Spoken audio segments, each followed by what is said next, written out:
अमर सत्य कथा। नमस्कार दोस्तों, जैसा कि मैंने आपसे वादा किया था कि मेरे इस मंच पर, इस नए न्यूज चैनल पर रोज मैं आपके सामने एक नई पेशकश लेकर आऊंगा और इसी सिलसिले में मैं आपके सामने ला रहा हूं एक निहायत ही विशेष प्रस्तुति जिसका नाम है अमर सत्य कथा। अब आपके जहन में सवाल होगा कि अमर सत्य कथा है क्या। अमर सत्य कथा में मैं वो दास्तानें आपको सुनाने वाला हूं जिन्हें राजनीतिक कारणों से दबा दिया गया, वो दास्तानें जो तमाम न्यूज चैनल्स के न्यूज रूम्स में होती हैं मगर जिसके बारे में आपको मालूम नहीं होता। और आज इसी संदर्भ में मैं आपके सामने लेकर आया हूं बलबीर सिंह राजपूत की दास्तान। बलबीर सिंह राजपूत की दर्दनाक दास्तान। कौन है बलबीर सिंह? बलबीर सिंह यानी कि शत्रुघ्न सिन्हा का डुप्लीकेट। और यह कहानी है, यह ट्रैजिक कहानी है बलबीर सिंह राजपूत की। यह कहानी है कि किस तरह से एक न्यूज चैनल ने बलबीर सिंह राजपूत का इस्तेमाल किया और फिर उसे त्याग दिया, उसे छोड़ दिया। नतीजा यह कि 2002-2003 की उस खबर के बाद, उस घटना के बाद बलबीर सिंह राजपूत की जिंदगी बद से बदतर हो गई और किसी नर्क में तब्दील हो गई। मगर मैं जानता हूं आपके जहन में यह चल रहा होगा कि मैं कहना क्या चाह रहा हूं। तो चलिए मैं आपको बतलाता हूं कि यह कहानी दरअसल है क्या। तो जैसे मैंने आपको बताया, साल था 2002-2003, जब अटल बिहारी वाजपेयी देश के प्रधानमंत्री थे और शत्रुघ्न सिन्हा उस वक्त सरकार में मंत्री। आपको याद होगा कि संसद में हमला भी हुआ था। मगर यह वो दौर था दोस्तों जब पत्रकार सत्ता से सवाल करते थे और सरकार भी सवालों से बौखला नहीं जाती थी। तब एक न्यूज चैनल के एक पत्रकार के मन में एक आइडिया आया। उसने क्या सोचा कि भाई शत्रुघ्न सिन्हा देश में मंत्री हैं। उन्होंने संपर्क किया मसूरी में रहने वाले बलबीर सिंह राजपूत को, जिनकी शक्ल शत्रुघ्न सिन्हा से मिलती थी। और न सिर्फ शक्ल बल्कि वो शत्रुघ्न सिन्हा की मिमिक्री यानी कि नकल भी करते थे।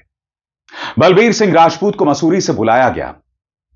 इस चैनल ने अपने दफ्तर में उन्हें बिठाया और उन्हें बताया कि हम एक खबर करने वाले हैं। खबर क्या थी? भारतीय संसद में हमला हो चुका था और न्यूज चैनल अपने दर्शकों को यह बताना चाहता था कि किस तरह से संसद में अब भी कोई सुरक्षा नहीं है।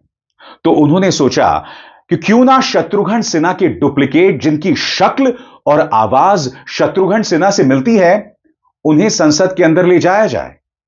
क्योंकि शक्ल शत्रुघ्न सिन्हा से मिलती है तो कोई भी सुरक्षाकर्मी उन्हें रोकेगा नहीं। और हुआ भी वही। बलबीर सिंह राजपूत को एक कुर्ता दिया गया, एक पजामा दिया गया और उन्हें बिल्कुल शत्रुघ्न सिन्हा के गेटअप में लाया गया। उसके बाद बलबीर सिंह राजपूत जो हैं संसद के अंदर गए।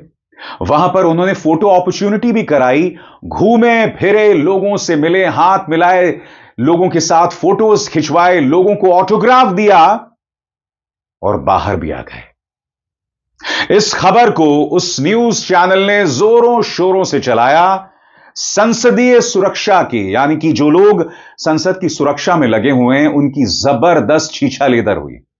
उनकी बहुत थू-थू हुई कि देखो देश के पार्लियामेंट पर हमला हुआ था और आप देखिए शत्रुघ्न सिन्हा का डुप्लीकेट किस तरह से संसद के अंदर घुस गया। कायदे से सरकार के लिए यह शर्मिंदगी भरा लम्हा था। मगर सरकार की आदत होती है, अगर आप सरकार को सवाल करोगे तो सरकार पलटवार करेगी। नतीजा क्या हुआ कि सरकार ने उल्टा उस चैनल के 4 पत्रकारों और बलबीर सिंह राजपूत पर केस कर दिया। संसदीय सुरक्षा ने उन पर केस कर दिया और केस गंभीर धाराओं में लगा दिया गया। जी हां, यह कहा गया कि देश की सुरक्षा के साथ खिलवाड़ किया इन्होंने, देश के मान सम्मान का अपमान किया इन्होंने। इसके बाद गिरफ्तारी वारंट जारी हो जाता है उन 4 पत्रकारों, जिनमें रिपोर्टर भी शामिल था, और बलबीर सिंह राजपूत के खिलाफ। किसी तरह से चैनल अपने 4 पत्रकारों को बचा लेता है। मैं नहीं जानता हूं और मुझे नहीं याद है कि ये पत्रकार जेल गए थे या नहीं, मगर हां, जिस रिपोर्टर ने वो खबर की थी वो अमेरिका भाग गया। सही सुना आपने। गिरफ्तारी से बचने के लिए वो रिपोर्टर अमेरिका भाग गया। मगर बलबीर सिंह राजपूत का क्या हुआ?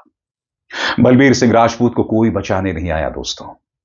कायदे से चैनल को उन्हें वकील देना चाहिए था, चैनल को उन्हें बचाना चाहिए था, उन्हें पैसे देने चाहिए थे, मगर ऐसा कुछ नहीं हुआ।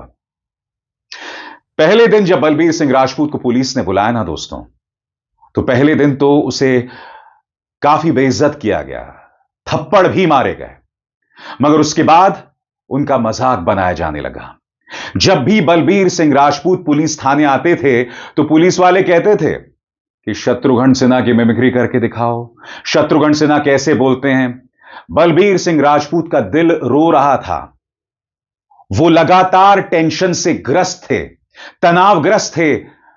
मगर चूंकि पुलिस वाले उनसे कहते थे कि मिमिक्री करके दिखाओ, नकल करके दिखाओ, तो मन में रुदाली लिए हुए बलबीर सिंह राजपूत वो मिमिक्री करते रहते थे। चैनल तब भी उन्हें बचाने नहीं आ रहा था। उसके बाद यह मामला अदालत पहुंचा। अदालत के अंदर जब भी बलबीर सिंह राजपूत अदालत में प्रवेश करते थे तो सब लोग जोरों से ठहाके मारते थे। क्यों? क्योंकि लोगों को दिखाई दे रहा था कि ऐसा शख्स जो शत्रुघ्न सिन्हा की तरह दिखता है, उस बलबीर सिंह राजपूत की मदद किसी ने नहीं की दोस्तों। उसके बाद कुछ सालों बाद बलबीर सिंह राजपूत इतने ज्यादा टेंशन से गुजर रहे थे कि उन्हें उनका पहला हार्ट अटैक आता है, पहला दिल का दौरा। सही सुना आपने दोस्तों, पहला दिल का दौरा उन्हें आता है। और बात वहां नहीं रुकती, कुछ दिनों बाद उन्हें दूसरा दिल का दौरा आता है। दोस्तों, जिस चैनल में यह सब हुआ था मैं वहां काम कर चुका हूं। हालांकि जब यह घटना हुई थी तब मैं उस चैनल में वहां नहीं था। मुझे वहां काम करने वाले पत्रकारों ने बताया कि किस तरह से बलबीर सिंह राजपूत के साथ उस चैनल ने विश्वासघात किया। आप बताइए ना, अगर चैनल ने उनकी मदद की होती तो क्या बलबीर सिंह राजपूत अपने आप को इस कदर असहाय महसूस करते? सबसे बड़ी बात, चूंकि उनकी शक्ल शत्रुघ्न सिन्हा से मिलती थी ना, तो हुआ क्या, उनके इस फन की वजह से, इस टैलेंट की वजह से उन्हें अलग अलग समारोहों में बुलाया जाता था, जिसके चलते उन्हें पैसे मिलते थे। और बात वहां नहीं रुकती, उन्हें कई फिल्मों के ऑफर हुए, कई सीरियल्स के ऑफर हुए। मगर जैसे ही यह केस शुरू हुआ वो सारी फिल्में खत्म हो गई, वो सारे सीरियल्स गायब हो गए। क्यों? क्योंकि फिल्म मेकर्स को यह लग रहा था कि अगर हम बलबीर सिंह राजपूत को, जिसकी शक्ल शत्रुघ्न सिन्हा से मिलती है, अगर उन्हें हम अपनी फिल्म में लेंगे तो हमारी फिल्में पूरी नहीं हो पाएंगी। नतीजा, बलबीर सिंह राजपूत का काम उनके हाथ से जाता रहा। बलबीर सिंह गरीबी की गर्त में, गरीबी में दफन होते गए। और जब वो गरीबी में दफन हो रहे थे एक चैनल की रिपोर्ट की वजह से, तब चैनल ने उन्हें बिल्कुल भी नहीं बचाया। जैसे मैंने कहा, इसकी शुरुआत हुई थी 2002-2003 से। क्या आप जानते हैं, जिस रिपोर्टर ने वो रिपोर्ट की थी उसे अमेरिका में इसी रिपोर्ट के लिए पुरस्कार भी मिला था। यानी कि रिपोर्टर को पुरस्कार मिला और आज वो रिपोर्टर इस सरकार का सबसे बड़ा प्रोपेगेंडिस्ट है, सरकार का सबसे बड़ा चाटुकार है। वो आज भी मलाई काट रहा है। मगर आपके जहन में सवाल होगा, कहां है बलबीर सिंह राजपूत? तो मैं आपको बतलाना चाहता हूं दोस्तों, मुझे एक मित्र ने बताया था कि बलबीर अब शायद नहीं है। मगर फिर मेरी निगाह गई मुंबई मिरर की एक खबर की तरफ। 2018 में बलबीर सिंह राजपूत फिर से अदालत आए थे। वो रोने लगे कि 15 साल हो चुके हैं, आपने उन चारों पत्रकारों को बरी कर दिया। सही सुना आपने दोस्तों, अदालत ने उस चैनल के चारों पत्रकारों को बरी कर दिया, बलबीर सिंह राजपूत को छोड़कर। बलबीर बिखर गए, रोने लगे। वो कहने लगे कि तुमने उन तमाम पत्रकारों को बरी कर दिया तो मुझे क्यों रोक कर रखा हुआ है? बलबीर रोते गए, मगर उनके आंसुओं का किसी पर कोई असर नहीं पड़ा। यह घटना थी 2018 की, यानी आज से करीब 7 साल पहले। आप जानते हैं उस वक्त बलबीर की क्या उम्र थी? उस वक्त बलबीर सिंह राजपूत की उम्र थी 84 साल, 84 इयर्स। और मैं जानता हूं आपके जहन में क्या सवाल होगा कि आज बलबीर सिंह राजपूत कहां हैं। दोस्तों, मेरे लिए बहुत आसान होता है यह पता लगाना कि बलबीर सिंह राजपूत आज कहां हैं, मगर मेरी हिम्मत नहीं हो दोस्तों। मेरी बिल्कुल हिम्मत नहीं हुई। मैं पता लगा सकता था। मैं यही उम्मीद करता हूं कि बलबीर जहां पर भी होंगे, खुश होंगे, प्रसन्न होंगे, शांत होंगे, क्योंकि उनकी जिंदगी एक चलती फिरती त्रासदी थी। मैं फिर आपसे सवाल पूछना चाहता हूं, क्या दोष था बलबीर का? वो सिर्फ एक चैनल का मोहरा बनकर रह गए। चैनल की रिपोर्टर को इनाम मिला, चैनल के चारों पत्रकारों को अदालत में बरी कर दिया, मगर 2018 तक बलबीर सिंह राजपूत को अदालत में हाजिर होना पड़ा। क्यों? किसका दोष था? और बलबीर का समर्थन किसी ने क्यों नहीं किया? समाज तो चलिए उदासीन रहता है, मगर ये फर्ज उस चैनल का था, कुछ भी नहीं किया।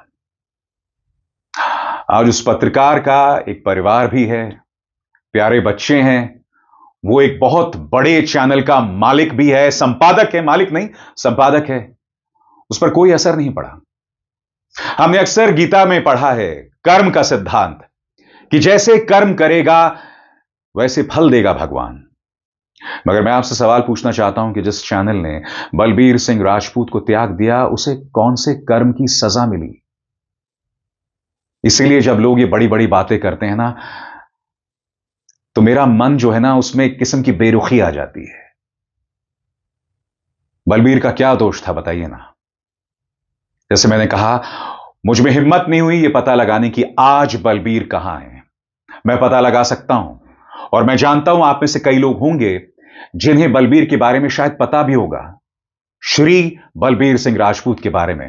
इत्तेफाकन बलबीर सिंह राजपूत का जिक्र आज से कई सालों पहले एक टेलीविजन शो में भी आया था, बूगी वूगी, और वहां पर भी किसी ने बताया था कि बलबीर सिंह राजपूत की जिंदगी बहुत गरीबी में गुजर रही है। क्या दोष था उसका? क्या दोष था बलबीर सिंह राजपूत का? किन कर्मों की सजा बलबीर भुगत रहे थे, या आप और हम नहीं जानते। इसलिए जब लोग कर्म की बात करते हैं ना, तो इरिटेशन होती है दोस्तों। और मैं फिर कहना चाहता हूं दोस्तों, बलबीर जहां पर भी हो, जैसे भी हो, खुश हो और शांति से हो।